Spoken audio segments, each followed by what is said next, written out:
as we hop into the game here. Yep, and there's a jet, by the way. Just want to point it out. Bravo 5, he's flying in the jet. We got to show that first-person jet gameplay. So there you see it, guys, right there in all its glory. A moment of silence for the jet. All right, that's it. So now there you can see actually what he has equipped on the jet as well, which is pretty cool in the third-person view. And he's going to do a little flip here, a little flippity flip. Dual barrel roll. I guess not. Okay. This guy's going to come and he's going to tear someone apart. Yeah, he's going to be pushing in here now. Again, he's going to be flying the J-20 is on the Chinese side. Wow.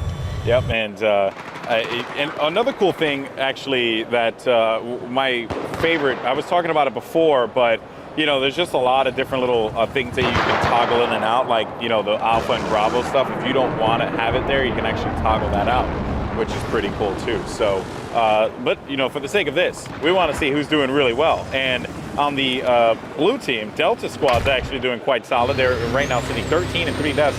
On the other side, Delta Squad, of course, on the gold team, they're doing well too at 12 and 9. So overall, you can get an idea what squad's performing, what squad is really helping out here. But I was actually following the jet guy. He ended up getting taken out.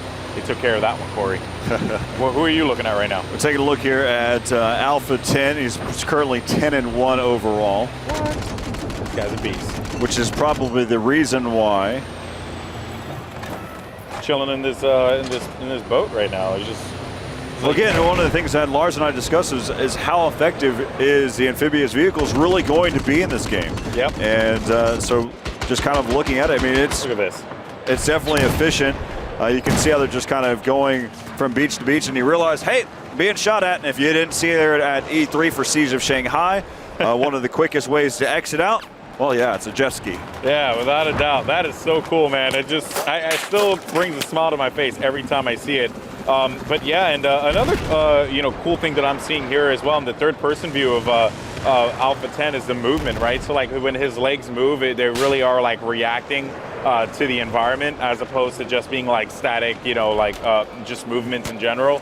It kind of has like a really good touch to it. That's just something I pointed out or something I noticed. But yeah, actually Alpha 10's using a sniper rifle. He's actually using the CSLR-4, but you're taking a look at someone in the Z1W, or excuse me, Z11W. That is Bravo 20, taking some fire here. He's in a little bird, seeing if see if he can pick up a kill here. He's so far Bravo 20. Bravo 20. He actually is 0 and 0. Yeah, he's not doing too well, but he's not killed. Oh crap! Did you see that? The jet plane just flew into the helicopter. Nice. That was awesome. Let's go and hop on board here. That was so cool. Corey just laughs at me. Like, don't laugh at me, man. That was awesome. That was amazing. Get a perspective and see how well Alpha 13 can do here. So far, Alpha 13, he is 1-0. As you can take a look at your lower third, 1-0.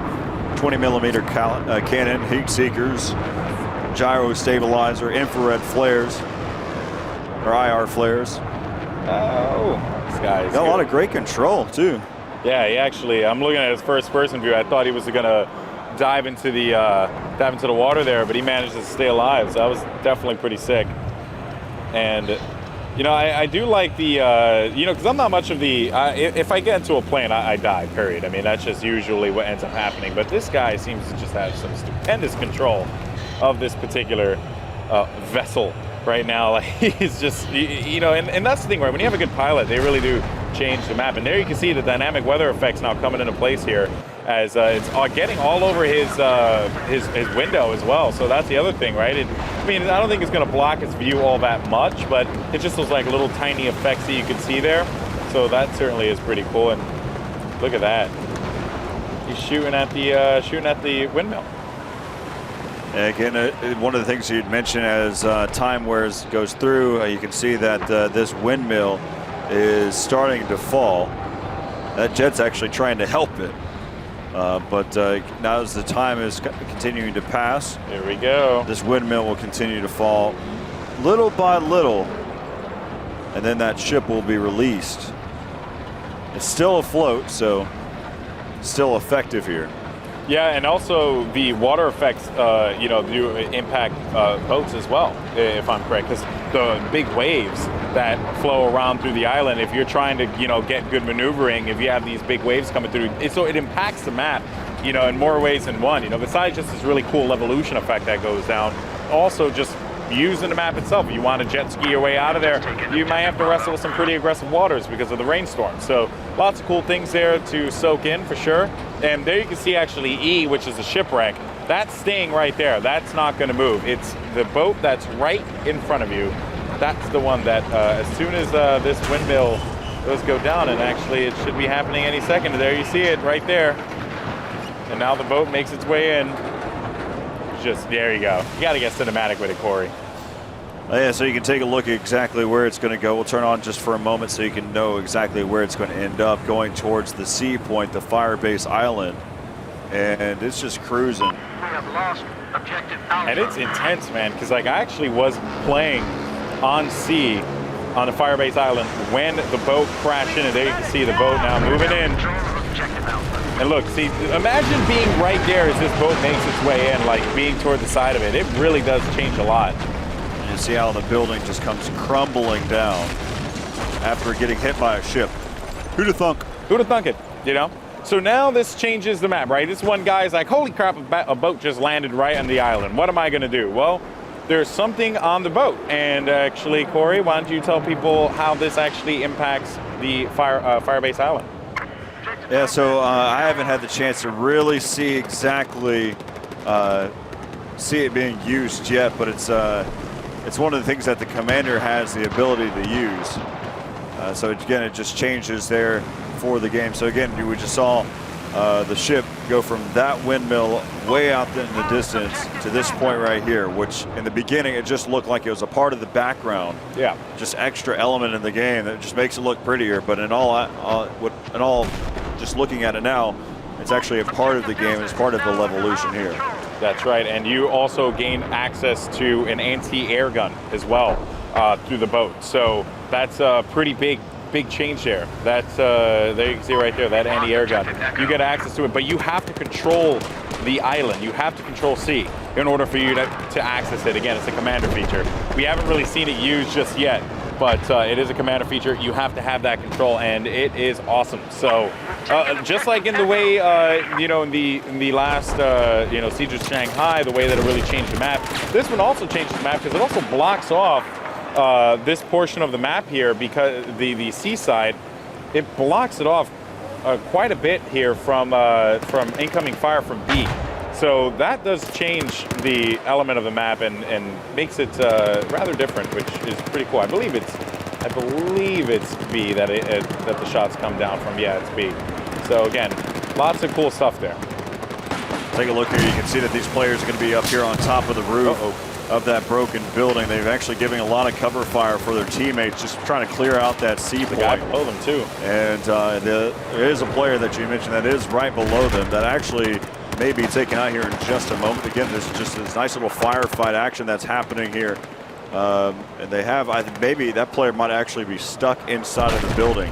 No, yeah, actually, they went after him. They chased him down, and they saw that he was there. He popped up and went for the kill. So good stuff there by that crew. C now completely into control of the blue team, as D, which is going to be right across from them, that has still some players on gold team that are trying to hold it down.